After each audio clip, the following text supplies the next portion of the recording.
నమస్కారం, ఘంటారావానికి స్వాగతం. ముందుగా ప్రధాన అంశాలు. ఢిల్లీలో సిఐఐ సమ్మిట్ కర్టెన్ రైజర్ కార్యక్రమానికి హాజరైన సీఎం. సదస్సులో సన్ రైజ్ ఏపీ డాక్యుమెంటరీ ఆవిష్కరణ.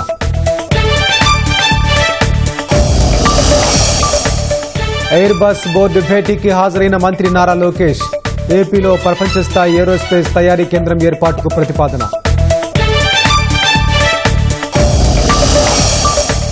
దసరా వేళ చిన్న గుత్తేదారులకు ఆర్థిక శాఖ శుభవార్త. 5 లక్షల మేర పనులు చేసిన అన్ని బిల్లులు చెల్లించేలా నిర్ణయం.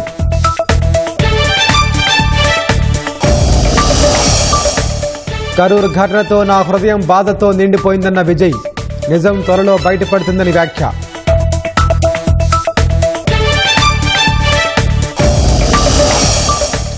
బీహార్లో తుది ఓటరు జాబితా విడుదల చేసిన ఈసీ. వచ్చే వారం ఎన్నికల షెడ్యూల్ వచ్చే అవకాశం.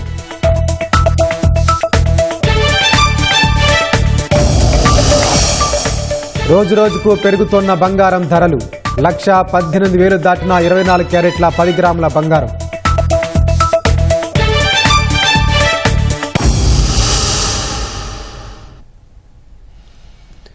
ఢిల్లీలో CII partnership summit curtain raiser కార్యక్రమంలో సీఎం చంద్రబాబు ప్రసంగిస్తున్నారు. ప్రత్యక్ష ప్రసారం చూద్దాం.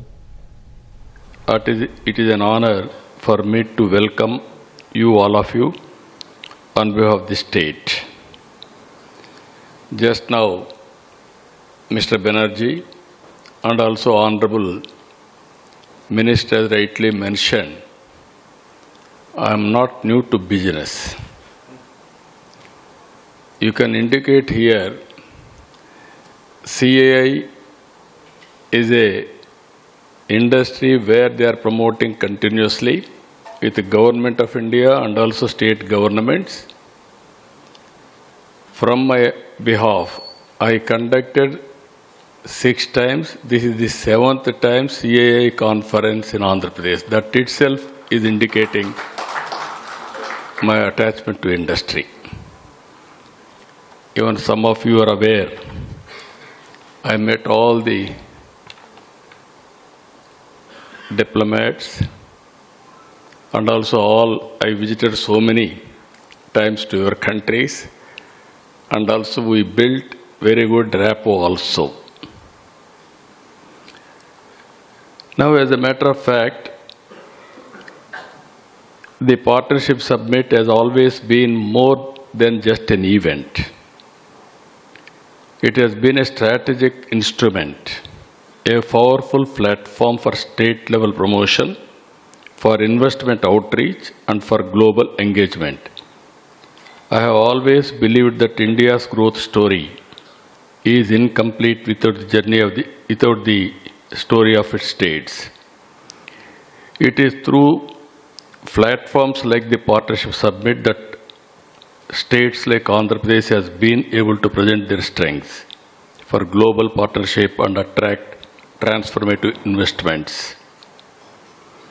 Over the years I have seen, I can say proudly I am one politician in India where regularly I am going to Davos. That is how we promoted investment. Regarding to Andhra Pradesh, you have seen small film. We are very strong in so many areas. On east coast, 1,000 kilometers. We are planning to build every 50 kilometers, one port, hub and spoke model. Within the state, we are having some airports, even some more airports we are going to build. Throughout the state, we can reach within 1 year. On logistics, we wanted to build one of the best logistics in Andhra Pradesh. And also, if you see here, ease of doing business, from the beginning we are number 1. Now we have changed the gear also, speed of doing business. Because in a competitive world, always investment has to be attracted. And I strongly believe to serve the people in a better manner, we have to create wealth. Then only you can raise the revenue. Thereby, you can eradicate the poverty. In 2024-25, we have grown at the rate of 8.25%. Even earlier, we are number 1, 14 to 19. CAGR 13.55%. If you see here, for the last 15 months, we are able to bring 21 sectoral specific policy documents. And also, our Honorable Prime Minister has created a vision, Vikasit Bharat 2047. My government has brought Swarna Andhra Pradesh 2047. These policies can span diverse sectors from technology, information technology to food processing, from clean energy to electronic manufacturing, providing both the government and private sector with a clear and predictable framework and future growth. We are having a very high ambition. 2047 vision outlines our bold ambition to transform Andhra Pradesh into a USD 2.4 trillion US economy by 2047. This goal is underpinned by 10 guiding principles: water security, employment, and also poverty eradication, logistics, how to make it the best logistics hub, and also deep technology in all walks of life, and also product perfection, etc. You are all aware, as on today, India is moving very fast, and at the same time we are working very closely with inclusive growth rate. This is also very important. As you are aware, we created wealth through P3 policy, public-private partnership. Now we are working P4, public-private people's partnership. How to go for inclusive growth rate by involving private sector also through social responsibility program. If you see here, as our minister and also our Chandrajit had rightly mentioned, we are in an inspiring time. India is doing extremely well on technology. Our Honorable Prime Minister has created technology platforms, semiconductor. First time we are going in a big way on semiconductor. Earlier space is reserved for government. Today we have opened up. And also drone technology we are going in a big way. Now electronics we are able to export now. Under our Honorable Prime Minister leadership and also PSG is very dynamic. We are working now space city, electronic city, drone city, and also aerospace city. And at the same time, recently, under the mission of quantum computing, we are going to establish by January 2026 first quantum computing operations in Amaravati. That is the first of its kind. By doing this, I am very happy to announce here, our people are preparing to produce quantum computers within 2 years' time. This is how India is moving very fast. 20 years back, we started deregulation of telecommunication. Recently, we are able to produce 4G product. Once we invented 4G, then 5G, 6G, all these things, automatically it will have tremendous impact. So what I wanted to inform all of you, real-time data is available, historical data, AI is maturing, and also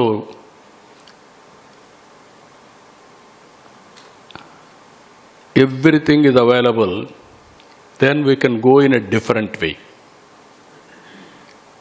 We are planning nearly 15% growth from Andhra Pradesh. Even Government of India is doing extremely well on GDP contribution for the global community.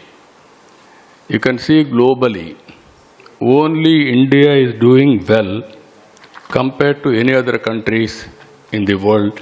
Reason very simple. We are having 4 advantages. One advantage, we started economic reforms late, that is in 1991. In 1995, we had an advantage, first mover advantage of technology adoption. India is fortunate to have demographic dividend. This advantage is going to have up to 2047. Biggest advantage for India, right time, right leader, right place, that is Narendra Modi. That is the biggest blessing for India. That is the biggest advantage we are having. With all these things, you have seen GST reforms. Without having any problem, we are able to go reforms smoothly. Even recently, COVID time, we have seen India made vaccine. We are able to supply 100 countries COVID vaccine. Now you are seeing our UPI. We are able to provide our UPI for global product for other countries also. These are all various advantages India is having in a big way. Now if you see here, renewable energy. We are going to, our Honorable Prime Minister is planning 500 gigawatts by 2030. Andhra Pradesh is planning 160 gigawatts out of it. Andhra Pradesh is well positioned for solar, wind, pumped energy. This is the biggest advantage we are enjoying. Now we are having ports. We are going to produce green hydrogen and also green ammonia. These are all various advantages we are having. Now finally, I wanted to make it one thing for all of you. With vast potential in solar, wind, pumped hydro, we aim to be India's renewable energy capital, contributing to both India's decarbonization journey and global climate goals. Second one, leveraging our strategic coastline, 1,000 kilometers. We will develop world-class ports, industrial corridors, and logistics hubs, linking India and more efficiently with global value chains. Third one, building on our agriculture base. We will promote advanced food processing industries, ensuring food security, exports, and farmers' prosperity. Fourth one, Andhra Pradesh is already home to several big tech companies. By creating conducive ecosystems for electronics, manufacturing, semiconductors, and digital innovation, we will contribute to India's ambition of becoming global tech powerhouse. Fifth one, with our rich heritage, natural beauty, and human capital, we aim to make Andhra Pradesh a hub for sustainable tourism, healthcare, and education services. We want to go in a big way, manufacturing. Recently, Mittal is starting one steel plant, and also BPCL, they are starting in a big way, 1 lakh crores investment on petrochemicals. These are all 2 investments are coming. Even you are going to hear very soon, Visakhapatnam, before our meeting itself, Google is going to set up biggest data center with artificial intelligence in Visakhapatnam. that is after USA. This will be the biggest center from Google development. So friends, these are all various opportunities we are going to have. I am telling you only one thing with my past track record. I am assuring you, any investment from your country, from your industrialist, it is safe in India. And also particularly in Andhra Pradesh. We are pro-investment and also business, once you decide to invest in Andhra Pradesh, it is our business. From then onwards, we will take to the logical conclusion. I can assure you, only one country which is going to grow with a rapid industrialization, only India. In India, 5-6 states will compete with each other. In that, Andhra Pradesh will stand number one always. That is our performance. I am assuring you, all advantages are available. Come and see and also invest. Then you will have a assessment. Ultimately, seeing is belief. And also, here all diplomats are here. Even we are having a track record. 30 years back, I started developing one city through information technology. That is Hyderabad. Today, Hyderabad is the most livable city. And also, you name an infrastructure, everything is available. Highest per capita income in India is from Telangana. That is the city we built earlier. Now, God has given me one more opportunity to build one more city. Generally, so many politicians may not get opportunity. God has blessed me to develop one more city. Earlier, I built brownfield city. This time, I am building greenfield city. One of the best city for future. That is how I am planning. If you can have any ideas, you can come back. I am here to execute. All your ideas, you name anything. It is a clean city, green city, full of water. Today, in Amaravati, 7 lakh cusecs of water is going. That means one day 70 TMs of water is going to sea. That type of fresh water. And also already we have linked 2 rivers. One is Godavari, one is Krishna. Both rivers, if you see, full of water is going to sea. This year, 5,000 TMs of water so far has gone to sea. So water is available, greenery we are building, technology we are number one. 25 years back, I started information technology, one public policy. Today, Indians are doing extremely well all over the world. Every 4 IT professionals all over the world, one is from India. Among Indians, out of 4, one is from my state, that is from Telugu community. Within 25 years' time, highest per capita income all over the world. If you go to America, if you go to Australia, if you go to Africa, highest per capita income are Telugu community and also Indians. So this is how India is moving very fast. So you have to convince your investors, best place to invest India. In India, best place is from Andhra Pradesh. We are having very strong leadership, our Honorable Prime Minister, and also will provide stable government, stable policy framework also. Even I have seen my minister, our Honorable Minister Piyush, is very, very dynamic. I have seen him as power minister. Earlier I brought 4 sector reforms in this country. By that time nobody visualized. Even very hard decisions we used to take. Today also he is saying he is going to bring some more next gen reforms.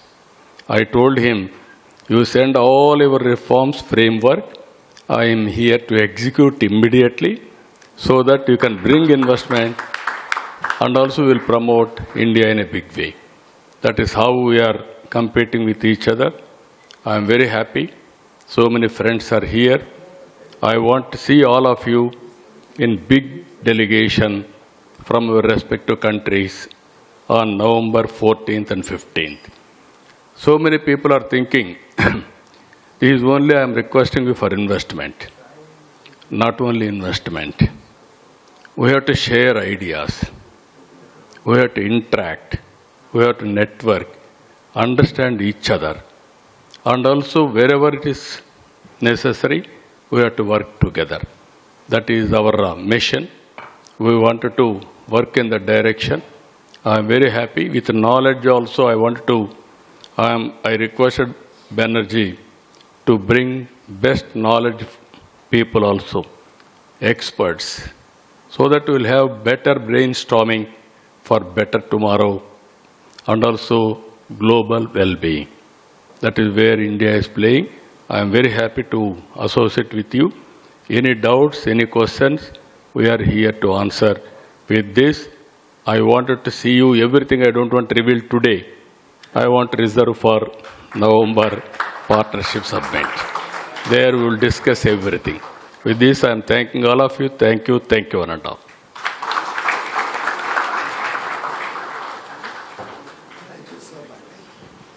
Thank you, Honorable Chief Minister. Thank you for those very, very exciting words, and we all look forward to going to Andhra Pradesh. The entire international community would, I'm sure, respond to this call by the host Chief Minister. Thank you, Honorable Minister for Commerce and Industry, for sparing your time, and both of you making this evening so very impactful, short, impactful evening. Our sincere thanks to both of you. Ladies and gentlemen, please join me in thanking our two leaders with your warm applause. Thank you, ladies and gentlemen.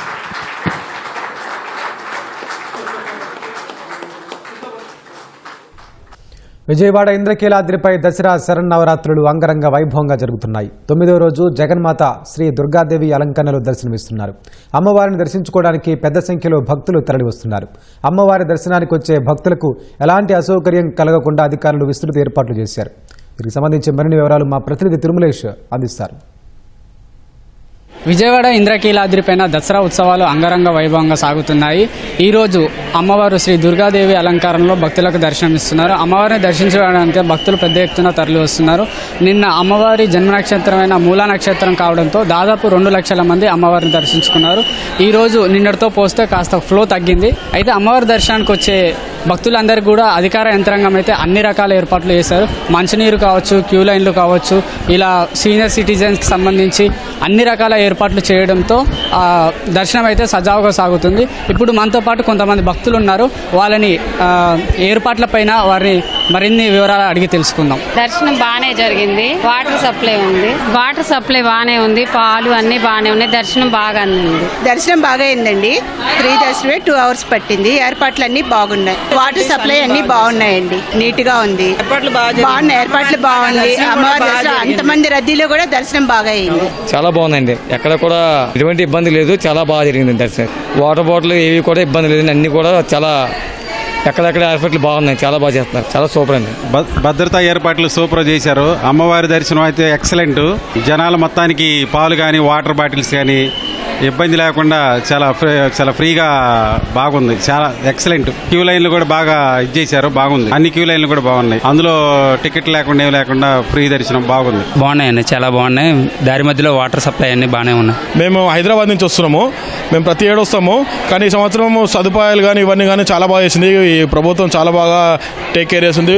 Water కానీ లైన్లు కానీ ఎక్కడ కానీ ఏమి ఇబ్బంది లేకుండా ఉంది. ప్రజలకి చాలా బాగుంది. దర్శనము మాకు 1.5 hourలో అయిపోయింది. చాలా తొందరగా అయిపోయింది. ఎక్కడ కానీ ఎక్కడ లేట్ లేదు, డిలే లేదు. చాలా బాగా చేశారు. ఇక్కడ అమ్మవారి ఆలయంకి ఎప్పటి నుంచో వస్తున్నాం మేము. కానీ ఈసారి అంత సదుపాయాలు ఏ సంవత్సరం కూడా జరగలేదు. ఈ ప్రభుత్వం చాలా బాగుంది. మన వాటర్ ఫెసిలిటీ కానీ పిల్లలకి పాలన చేయడం కానీ ఏది కానీ లైన్ కూడా ఇక్కడ కూడా ఆగకుండా దర్శన భాగ్యం కూడా మంచిగా జరిగింది. అలంకరణ కూడా అమ్మవారిది చాలా బాగా జరిగింది. చాలా ఈక్వల్ అన్నట్టుగా ఈ ప్రభుత్వం చూపించిందండి. చాలా స్పందించింది, చాలా బాగా అనిపించిందండి మాకు. అమ్మవారిని దర్శించుకోవడం మాకు చాలా ఆనందంగా ఉందండి. ప్రతి సంవత్సరం మీద కూడా ఈ సంవత్సరం బాగా ఏర్పాట్లు జరిగినాయి. సిటీ లైటింగ్ కూడా సూపర్ ఉందండి. ఎందుకంటే మేము పుట్టి పెరిగింది ఇక్కడే కాబట్టి ఎవ్రీ ఇయర్ చూస్తూ ఉంటానే ఉన్నాము. ఈ సంవత్సరం ఇంకా అన్ని ఇప్పుడు దాకా చూసింది ఒక ఎత్తు అయితే ఈ సంవత్సరం ఇంకొక ఎత్తు అండి. బాగా జరిగిందండి. లడ్డు కూడా క్వాలిటీలో ఎక్కడా రాజీ లేదండి. భోజనాలుగా అన్నదానం కూడా ఎక్కడా కూడా ఏ లోటు లేకుండా కూడా చూశారండి. మనకు మాత్రం బాగా ఉందండి. చాలా టైం పడుతుందేమో, ఉదయం వస్తే సాయంత్రం అవుతుందేమో అనుకున్నాం, కానీ మాకు కరెక్ట్గా గంటన్నర లోపల మాకు దర్శనం అయిపోయింది. చాలా సంతోషంగా ఉంది అమ్మవారిని దర్శించుకోవడం కూడా. ఇక్కడ రాష్ట్ర ప్రభుత్వం మాకు అన్ని విధాలు సహకరించింది. మాకు తొందరగా దర్శనం అవ్వడానికి మాత్రం చాలా సహకరించింది. ఇది ఇట్లాంటి దర్శనం మేము గతంలో చాలా సంవత్సరంగా ఎప్పుడు చేసుకోలేదు. నిజంగా ఇక్కడ ఉన్న రాష్ట్ర ప్రభుత్వానికి మా ధన్యవాదాలు. కంటిన్యూగా నడుచుకుంటూ వచ్చి అమ్మవారిని దర్శించుకొని చక్కగా ఆనందంగా మనం ఇంటికి వెళ్తున్నామండి.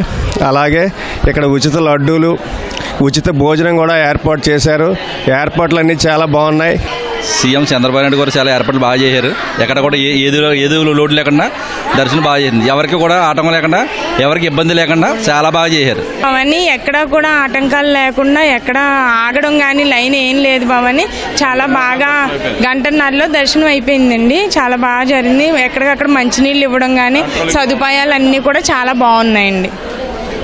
దర్శనానికి వచ్చిన ప్రతి మనిషికి కూడా ప్రసాదం లడ్డు ఇస్తున్నారండి. ఫ్రీ భోజనం కూడా పెడుతున్నారండి. అన్నీ కూడా చాలా బాగున్నాయండి సౌకర్యాలు.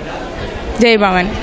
ఇది భక్తుల స్పందన. ఈసారి అయితే ఏర్పాట్ల మీద అయితే భక్తులందరూ హర్షం వ్యక్తం చేస్తున్నారు. గత ఏడాదితో పోలిస్తే ఈసారి అయితే ఏర్పాట్లు చాలా బాగున్నాయని ఆనందం వ్యక్తం చేస్తున్నారు. ఏదైతే సామాన్య భక్తులకు పెద్దపీట అనే స్లోగన్తో ఈసారి అధికారులు అయితే ఏర్పాట్లు చేశారో అది సత్ఫలితాన్ని ఇస్తుందని చెప్పాలి. కెమెరామెన్ ఎంఎస్ఎన్తో తిరుమలేష్, ఈటీవీ న్యూస్, విజయవాడ నుంచి. పూర్వోదయ పథకం కింద రాష్ట్రానికి నిధులు మంజూరు చేయాలని కేంద్ర ప్రభుత్వాన్ని ముఖ్యమంత్రి చంద్రబాబు కోరారు. ఢిల్లీ పర్యటనలో కేంద్ర ఆర్థిక మంత్రి నిర్మలా సీతారామన్ను కలిసి ఈ మేరకు సీఎం వినతిపత్రం సమర్పించారు. దేశంలోని తూర్పు రాష్ట్రాల సమగ్ర అభివృద్ధి కోసం కేంద్ర ప్రభుత్వం పూర్వోదయ పథకానికి శ్రీకారం చుట్టింది. ఈ పథకంలో బీహార్, జార్ఖండ్, పశ్చిమ బెంగాల్, ఒడిశా రాష్ట్రాలతో పాటు ఆంధ్రప్రదేశ్ను కేంద్రం ఎంపిక చేసింది. పూర్వోదయ నిధులతో రాష్ట్రంలోని వివిధ ప్రాంతాలను అభివృద్ధి చేసేందుకు ప్రణాళికలు రూపొందించినట్టు సీఎం చంద్రబాబు కేంద్ర ఆర్థిక మంత్రికి వివరించారు. రాయలసీమలో హార్టికల్చర్, ఉత్తరాంధ్రలో కాఫీ పంట ఉత్పత్తులు, జీడి, కొబ్బరి తోటలు, కోస్తాంధ్రలో ఆక్వా కల్చర్ను ప్రోత్సహించేలా ప్రణాళికలు రూపొందించినట్లు తెలిపారు. ఈ రంగాల్లో చేపట్టే ప్రాజెక్టులకు కేంద్రం పూర్వోదయ పథకంలో నిధులు కేటాయిస్తే మంచి ఫలితాలొస్తాయని కేంద్ర మంత్రికి చెప్పారు. వెనుకబడిన ఉత్తరాంధ్ర, రాయలసీమ ప్రాంతాల్లో ఎకనామిక్ డెవలప్మెంట్కు పూర్వోదయ పథకం అమలు ఎంతో దోహదం చేస్తుందని వివరించారు. ఆయా ప్రాంతాల ఆర్థిక అభివృద్ధికి దోహదం చేసేలా భారీగా నిధులివ్వాలని సీఎం చంద్రబాబు నిర్మలా సీతారామన్ను కోరారు. ఆ తర్వాత జలశక్తి శాఖ మంత్రి సిఆర్ పాటిల్తోనూ సీఎం చంద్రబాబు భేటీ అయ్యారు. రాష్ట్రంలోని చిన్న గుత్తేదారులకు దసరా పండుగ వేళ ప్రభుత్వం శుభవార్త అందించింది. 2014-19 మధ్య పనులు చేసి సుదీర్ఘకాలంగా బిల్లుల కోసం వేచి చూస్తున్న చిన్న గుత్తేదారులకు భారీ ఊరటనిచ్చేలా ప్రకటన చేసింది. 2014-19 మధ్య కాలంలో 5 కోట్లలోపు చేపట్టిన పనులకు బిల్లులు చెల్లించాలని ఆర్థిక శాఖ నిర్ణయించింది. 2014 నుంచి ఇప్పటి వరకు 5 లక్షల్లోపు చేపట్టిన పనులకు బిల్లుల చెల్లింపులకు ప్రభుత్వం గ్రీన్ సిగ్నల్ ఇవ్వడంతో ఆర్థిక శాఖ చెల్లింపులు చేయనుంది. ఆర్థిక శాఖ నిర్ణయంతో దాదాపు 400 కోట్ల మేర చిన్న గుత్తేదారులకు లబ్ధి చేకూరనుంది. కూటమి ప్రభుత్వం వచ్చిన తర్వాత ఇప్పటికే పలు దఫాలుగా నాటి పెండింగ్ బిల్లులు చెల్లింపులు చేపట్టింది. 1-2 రోజుల్లో గుత్తేదారుల అకౌంట్లలోకి బిల్లులు సొమ్ము జమ కానుంది. బీహార్లో అనేక వివాదాలకు నెలవుగా మారిన ఓటరు జాబితా ప్రత్యేక సవరణను పూర్తి చేసిన ఎన్నికల సంఘం తుది ఓటరు జాబితాను ప్రకటించింది.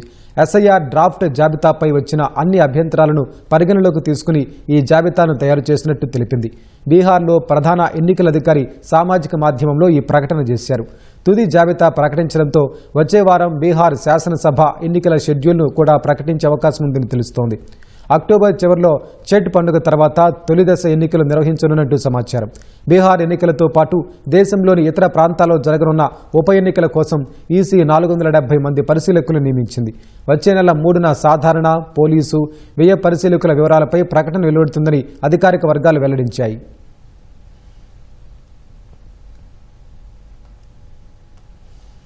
కరూరులో జరిగిన తొక్కిస్లాట ఘటనతో తన హృదయం పూర్తిగా బాధతో నిండిపోయిందని టీవీకి అధినేత నటుడు విజయ్ అన్నారు. తన జీవితంలో ఎప్పుడూ ఇలాంటి పరిస్థితులు ఎదుర్కోలేదన్నారు. తన మనసు, శరీరం పూర్తిగా బాధతో నిండిపోయినట్లు చెప్పారు. ఈ ఘటనలో తమ తప్పెదమేమీ లేకపోయినా తమకు వ్యతిరేకంగా ఎఫ్ఐఆర్ నమోదు చేశారని విమర్శించారు. టీవీకే అధినేత నటుడు విజయ్ ఓ వీడియో సందేశంలో ఈ మేరకు పేర్కొన్నారు. త్వరలోనే నిజానిజాలు బయటకు వస్తాయన్నారు. ప్రజల ప్రేమకు ఎల్లప్పుడూ రుణపడి ఉంటానని విజయ్ అన్నారు. ఇటీవల కరూరులో జరిగిన టీవీకే ప్రచార ర్యాలీ సందర్భంగా తొక్కిసలాట జరిగి 41 మంది మృతి చెందారు, మరికొందరు గాయపడ్డారు. ఈ ఘటనపై తమిళనాడులో తీవ్ర రాజకీయ దుమారం రేగుతోంది. அனைவருக்கும் வணக்கம். என் லைஃப்பில் இந்த மாதிரி ஒரு பெயின்ஃபுல்லான ஒரு சுச்சுவேஷனை நான் ஃபேஸ் பண்ணதே கிடையாது. மனசு முழுக்க வலி மட்டும்தான். இந்த சுற்றுப்பயணத்தில் என்னென்ன மக்கள் பார்க்க வராங்க, அதுக்கு ஒரே ஒரு காரணம் தான் அவங்க என் மேலே வச்சிருக்கிற அன்பும் பாசம். அந்த அன்புக்கும் பாசத்துக்கும் நான் எப்பவும் கடமைப்பட்டிருக்கிறேன். அதனால தான் இந்த சுற்றுப்பயணத்தில் மற்ற எல்லா விஷயங்களையும் தாண்டி மக்களுடைய சேஃப்டி, அதில் எந்த காம்ப்ரமைஸும் பண்ணிடக்கூடாதுன்றதுக்காக தான் அது என் மனசில் ரொம்ப ஆழமாக இருக்கும் அந்த எண்ணம். அதனால தான் இந்த அரசியல் காரணங்கள் எல்லாத்தையும் தவிர்த்துட்டு ஒதுக்கி வச்சுட்டு மக்களுடைய சேஃப்டி மட்டும் மைண்டில் வச்சுக்கிட்டு அதுக்கான இடங்களை சூஸ் பண்ணுறது, அதுக்கான இடங்களை பார்த்து பெர்மிஷன் கேட்குறது, போலீஸ் டிபார்ட்மெண்ட்டில் அதை ரிக்வெஸ்ட் பண்ணி கேட்போம். ஆனால் நடக்கக்கூடாதது நடந்துருச்சு. நானும் மனுஷன் தானே. அந்த நேரத்தில் அத்தனை பேர் பாதிக்கப்பட்டு இருக்கும்போது எப்படி அந்த ஊரை விட்டுட்டு என்னால் கிளம்பி வர முடியும்? நான் திரும்ப அங்கே போகணும்னு இருந்துச்சுன்னா அது ஒரு காரணம் காட்டி அங்கே வேறு சில பதட்டமான சுச்சுவேஷன்ஸ், வேறு சில அசம்பாவிதங்கள் அந்த மாதிரி எதுவும் நடந்துடக்கூடாதுன்றதுக்காக தான் நாங்கள் அவாய்ட் பண்ணோம். இந்த நேரத்தில் சொந்தங்களை இழந்து தவிக்கிற இத்தனை குடும்பங்களுக்கும் என்னுடைய ஆழ்ந்த இரங்கலை தெரிவிச்சுக்கிறேன். எனக்கு தெரியும் என்ன சொன்னாலும் இது ஈடையாகாதுன்னு எனக்கு தெரியும். ஹாஸ்பிட்டலில் ட்ரீட் பண்ணிட்டு இருக்கிற எல்லாருமே சீக்கிரமாக க்யூர் ஆகி வரணுன்றது இந்த நேரத்தில் நான் வேண்டிக்கிறேன். கூடிய சீக்கிரமே உங்கள் எல்லாரையும் நான் சந்திக்கிறேன். இந்த நேரத்தில் எங்களுடைய வலிகளை, எங்களுடைய நிலைமையை புரிஞ்சுக்கிட்டு எங்களுக்காக பேசின அரசியல் கட்சிகளை சார்ந்த நண்பர்கள், தலைவர்கள் அனைவருக்கும் என்னுடைய நன்றியை தெரிவிச்சுக்கிறேன். கிட்டத்தட்ட ஒரு 5 மாவட்டத்துக்கு பிரச்சாரத்துக்கு போனோம். இந்த மாதிரி எதுவுமே நடக்கல. ஆனால் கரூரில் மட்டும் ஏன் எப்படி நடக்குது, எப்படி நடக்குது? மக்களுக்கு எல்லா உண்மையும் தெரியும். மக்கள் எல்லாத்தையும் பார்த்துக்கிட்டு இருக்கிறாங்க. கரூரை சேர்ந்த அந்த மக்கள் அந்த உண்மையெல்லாம் வெளியில் சொல்லும்போது எனக்கு கடவுளே நேரில் வந்து இறங்கி அந்த உண்மைகள்லாம் சொல்கிற மாதிரி எனக்கு தோணுச்சு. சீக்கிரமே எல்லா உண்மைகளும் வெளியில் வரும். எங்களுக்கு தரப்பட்ட இடத்துல நாங்கள் போய் அந்த ஸ்பாட்டில் நின்று நாங்கள் பேசிட்டு வந்தோம். அதை தாண்டி எந்த தவறும் எங்கள் சைடில் நாங்கள் எதுவும் செய்யலை.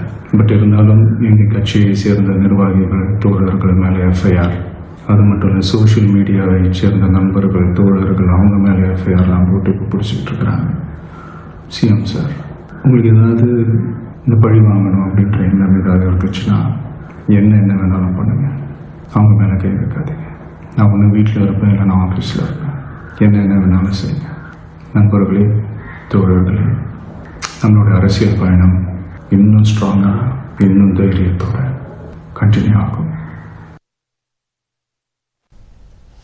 తమిళగ వెట్రి కలగం టీవీకే అధినేత విజయ్ ప్రచార సభలో తొక్కిసలాట ఘటనలో పోలీసులు ఇప్పటివరకు 3 అరెస్టు చేశారు. ఈ దుర్ఘటనకు బాధ్యుడిగా పేర్కొంటూ టీవీకే కరూరు పశ్చిమ జిల్లా అధ్యక్షుడు మధ్యాలన్, కార్యకర్త పౌన్ రాజ్, యూట్యూబర్ ఫెలిక్స్ జెరాల్డ్ను అదుపులోకి తీసుకున్నారు. తొక్కిసలాట జరిగిన రోజు కరూర్ నగర పోలీస్ స్టేషన్లో టీవీకే ప్రధాన కార్యదర్శి బుస్సి ఆనంద్, మరో నేత నిర్మల్ కుమార్తో పాటు మధ్యాలన్పై కేసు నమోదు చేశారు. ఘటన తర్వాత మధ్యాలన్ పరారీలో ఉండగా సోమవారం రాత్రి అతన్ని పోలీసులు అరెస్టు చేశారు.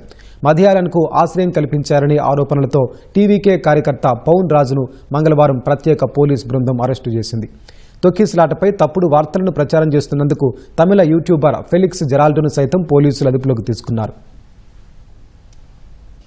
గోదావరి ఉప్పొంగి ప్రవహిస్తోంది. అఖండ గోదావరి తీరం రాజమహేంద్రవరం వద్ద గోదావరి పడవళ్లు తొక్కుతోంది. నిన్న కాస్త తగ్గి స్థిరంగా ప్రవహించిన వరద మళ్లీ పెరిగింది. ధవళేశ్వరం కాటన్ ఆనకట్ట వద్ద మొదటి ప్రమాద హెచ్చరిక కొనసాగుతోంది. బ్యారేజీ వద్ద నీటి మట్టం 12.3 అడుగులకు చేరింది. సుమారు 10,49,000 క్యూసెక్కుల వరద నీటిని సముద్రంలోకి విడుదల చేస్తున్నారు. భద్రాచలం నుంచి భారీగా వరద ప్రవాహం దిగువకు తరలిస్తూ వస్తుండటంతో కోనసీమలో వశిష్ట, వైనతేయ, గౌతమి గోదావరి పాయలు ప్రమాదకరంగా మారాయి. లంక గ్రామాలు వరద గుప్పిట్లోనే ఉన్నాయి. మరపడవల్లో లంక గ్రామాల ప్రజలు రాకపోకలు సాగిస్తున్నారు. పి గన్నవరం మండలంలోని వశిష్ట వైనతేయ తీరమంతా ప్రమాదకరంగా మారింది. వరద ప్రవాహం మరింత పెరగనుందని జలవనరుల శాఖ అధికారులు అంచనా వేస్తున్నారు. ప్రజలంతా అప్రమత్తంగా ఉండాలన్నారు.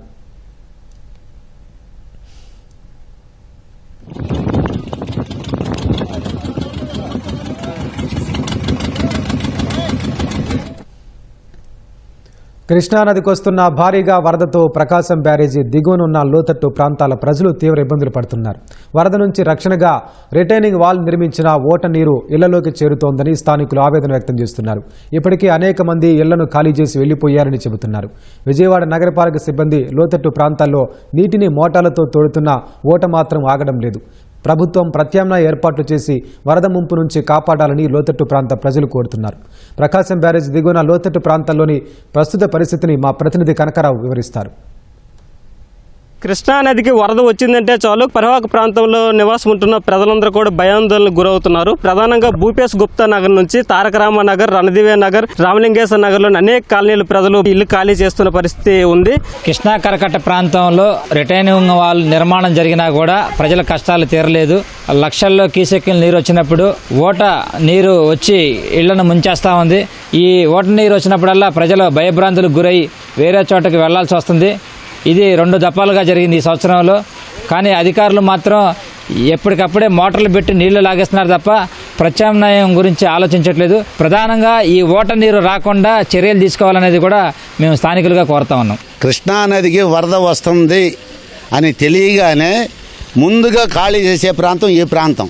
గోడ కట్టినా కూడా వీళ్ళకి భద్రత లేదు. గోడ కింద నుంచి నీళ్లు ఒక ఊటలాగా ఊరుతుంది. రామలింగేశ్వర నగర్లో ఈ ఆంజనేయ గుడి పక్కన ఈ ప్రాంతం అంతా కూడా చల్లారగర్ బజార్ కాడ నుంచి సాయిరామ్ కట్పీస్ రోడ్డు దాకా ఇదే పరిస్థితి. అదేవిధంగా ఈ ప్రాంతం అందరికీ కూడా పట్టాలిస్తే వాళ్ళు లేపుకుంటారు. ఇళ్ళు వరద రాకముందే వరద వస్తుందని తెలవగానే ఖాళీ చేసి బయటికి వెళ్ళిపోయారు. ఇక్కడ పాములు నైట్ ఇక్కడ పక్కన ఉండే వాళ్ళకి పాములు మయం. గత 20 సంవత్సరాలుగా మేము ఇక్కడే ఉంటున్నాము. ఇప్పుడు నెల రోజులు అవుతుంది ఈ ఓటర్ రావడము. ఇది వరదకి నీళ్ళు వచ్చిన దగ్గర నుంచి ఏటికి నీళ్ళు వచ్చినాయి అంటే ఇక్కడున్న ఇదే పరిస్థితి. ఈ ఇల్లు అయితే ఎప్పుడో ఖాళీ చేసి వెళ్ళిపోయారు. ఇక్కడ ఉండడానికి లేదు. ఇక్కడ ఇంకా గోడ వస్తుంది అని చెప్తున్నారు. మరి అది ఏది కూడా మాకు పునరుద్ధరణలోకి రాలా. ఇల్లులు పైకి లేపుకొని కట్టుకునే పర్మిషన్ అన్నా ఇవ్వాలి, లేదా అది తీసేసి ఎక్కడన్నా ఇచ్చేసి ఈ సైడ్ వాళ్ళు ఇంకోటి కడుతున్నారు కదా అలా కట్టినా ఇబ్బంది లేదు. మాకు ఇది సేఫ్టీ కోసం ప్రభుత్వం ఒక నిర్ణయం తీసుకోవాలని ప్రభుత్వానికి విన్నవిస్తున్నాం.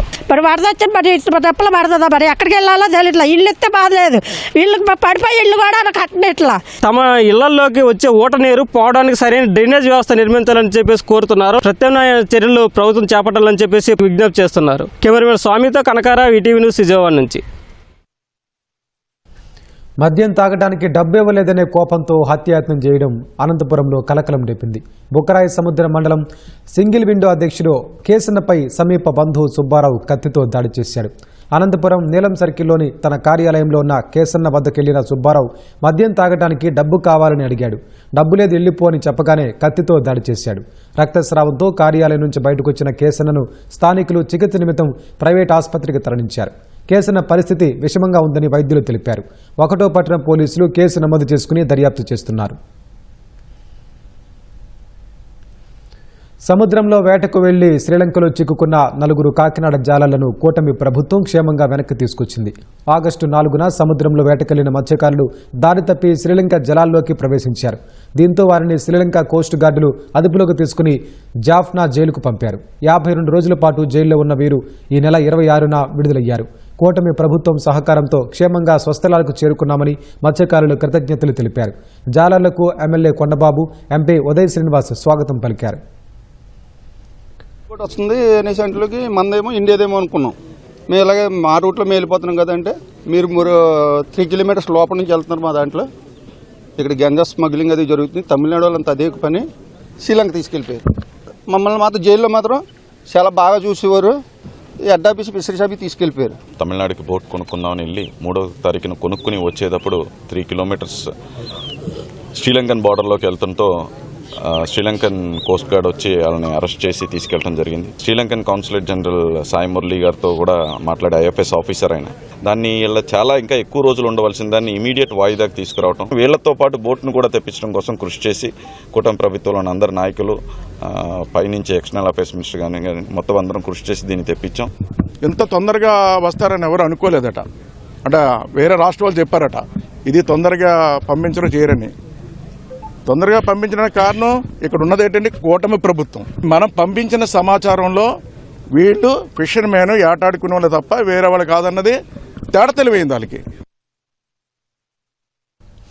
కర్నూలు జిల్లా పత్తికొండలో జరిగిన ఘోర రోడ్డు ప్రమాదంలో తల్లి కుమార్తెలు మృతి చెందారు. ఆగి ఉన్న ఆటోను లారీ ఢీకొని 3 ప్రాణాలు కోల్పోయారు. మృతులు తుగ్గలి మండలం ముక్కెళ్లకు చెందిన భూమిక, నితిక, శిరీషగా పోలీసులు గుర్తించారు. దసరా పండుగకు సరుకులు కొనుగోలు చేసి ఊరికెళ్లేందుకు ఆటోలో కూర్చుని ఉండగా ఈ ఘటన జరిగినట్లు పోలీసులు తెలిపారు.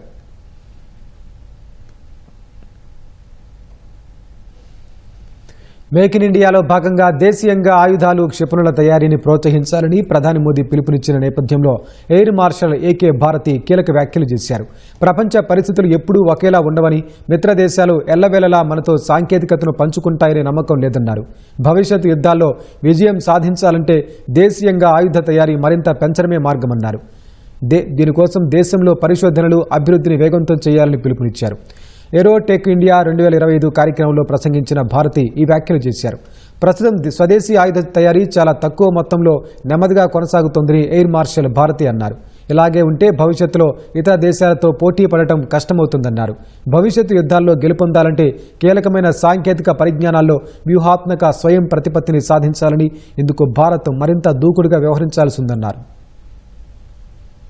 We are looking at Atmanirbharta, self-reliance.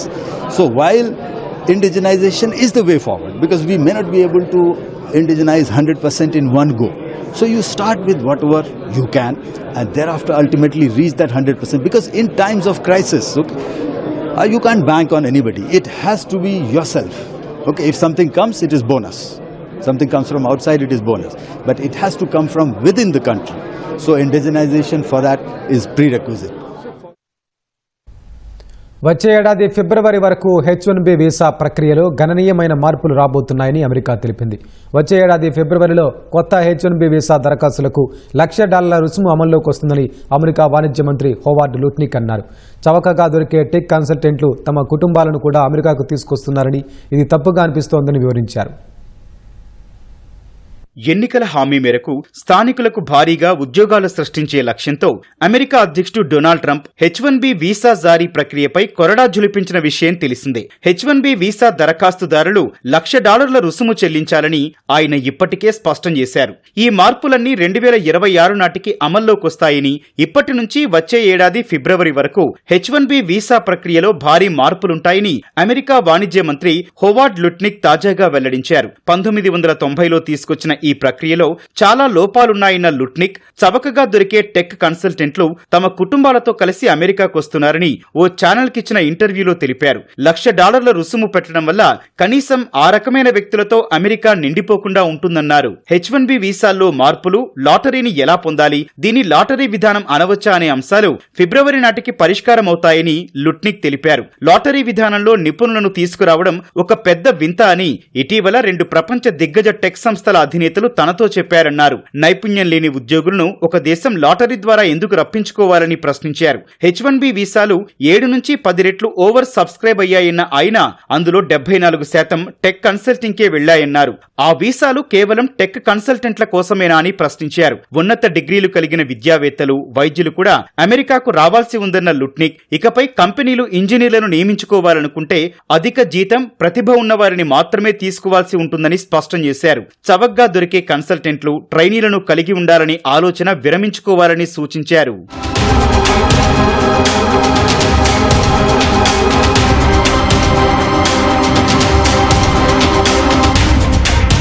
H1B visa దుర్వినియోగాన్ని అరికట్టేందుకు అమెరికా కార్మిక శాఖ ప్రాజెక్టు ఫైర్వాల్ పేరుతో ఒక కొత్త కార్యక్రమాన్ని ప్రారంభించింది. అమెరికన్ల హక్కులు, జీతాలు, ఉద్యోగ అవకాశాలను సంరక్షించే లక్ష్యంతో దీన్ని తీసుకొచ్చినట్లు తెలిపింది. నియామకాల్లో కంపెనీలు అమెరికన్లకే ప్రాధాన్యం ఇచ్చేలా చూడటం, కంపెనీలు H1B వీసా దుర్వినియోగానికి పాల్పడితే జరిమానాలు సహా భవిష్యత్తులో H1B వీసాల జారీపై నిషేధం విధించేలా ఫైర్వాల్ పనిచేస్తుందని కార్మిక శాఖ ప్రకటించింది. ఇందులో భాగంగా చరిత్రలోనే తొలిసారి కంపెనీలలో కార్మిక శాఖ మంత్రి స్వయంగా దర్యాప్తులు జరిపి చర్యలు తీసుకుంటారని తెలిపింది.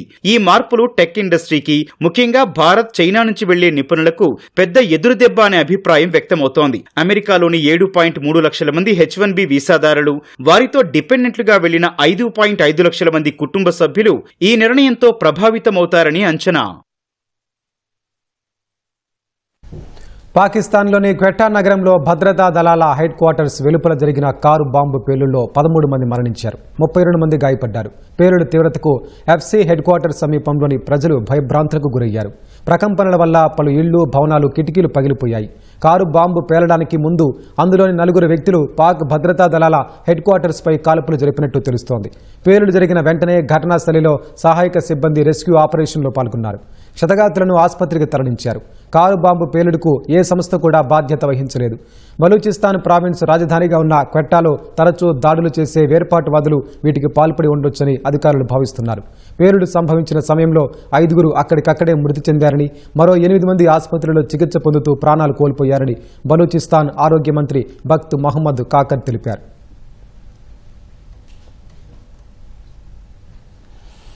బంగారం ధరలు పైకి ఎగబాకుతున్నాయి. తాజాగా పుత్తడి ధరలు సరికొత్త రికార్డును నమోదు చేసుకున్నాయి. సోమవారంతో పోలిస్తే 24 క్యారెట్ల బంగారం ధర 1,420 రూపాయలు పెరిగి 1,18,318 రూపాయలకు చేరింది. 22 క్యారెట్ల 10 గ్రాముల బంగారం ధర ఒక్కరోజులో 1,300 రూపాయలు పెరిగి 1,08,458 రూపాయలకు ఎగబాకింది. నెల రోజుల వ్యవధిలో బంగారం ధరలు 13,000 మేర పెరిగాయి. నిన్నటితో పోలిస్తే వెండి కిలో ధర 1,000 రూపాయలు పెరిగింది. ప్రస్తుతం కిలో వెండి ధర 1,61,000కు చేరింది.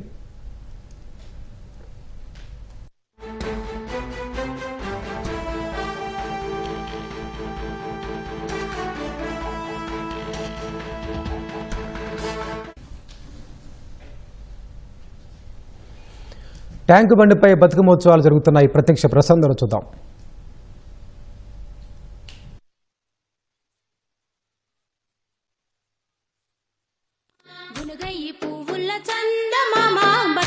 పోతుంది చందమామ, పోతే పోతివి గాని చందమామ, మల్లెప్పుడొస్తావు చందమామ, ఏడాదికోసారి చందమామ, ఆడుకుంటా వస్తా చందమామ,